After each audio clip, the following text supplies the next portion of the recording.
ঝমঝম করে নামল বৃষ্টি, যেন আকাশ ফেটে গেল। পথঘাট শুনশান, শুধু জল আর জল।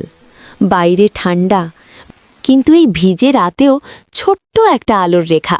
চাই কাকুর চায়ের দোকান। টিনের চালাটা যেন এক টুকরো গরম আশ্রয়।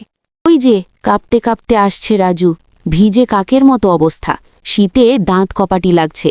আরে রাজু, আয় আয়, ভেতরের দিকে আয়, ভিজে গেলে অসুখ করবে। ধোঁয়া ওঠা চায়ের ভারে চুমুক আর বিস্কুট ডুবিয়ে খাওয়া, বাইরের ঠান্ডা যেন কাছেই ঘেঁষতে পারল না। উষ্ণ চায়ের ভাড় হাতে ধরে রাজু পেল পরম শান্তি। তার মুখে যেন একটু হাসি ফুটল।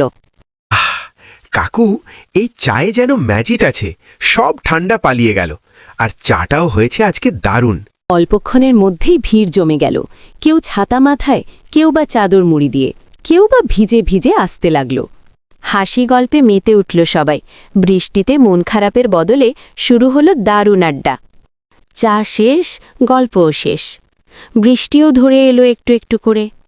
এরপর সবাই যার যার বাড়ি যেতে লাগল।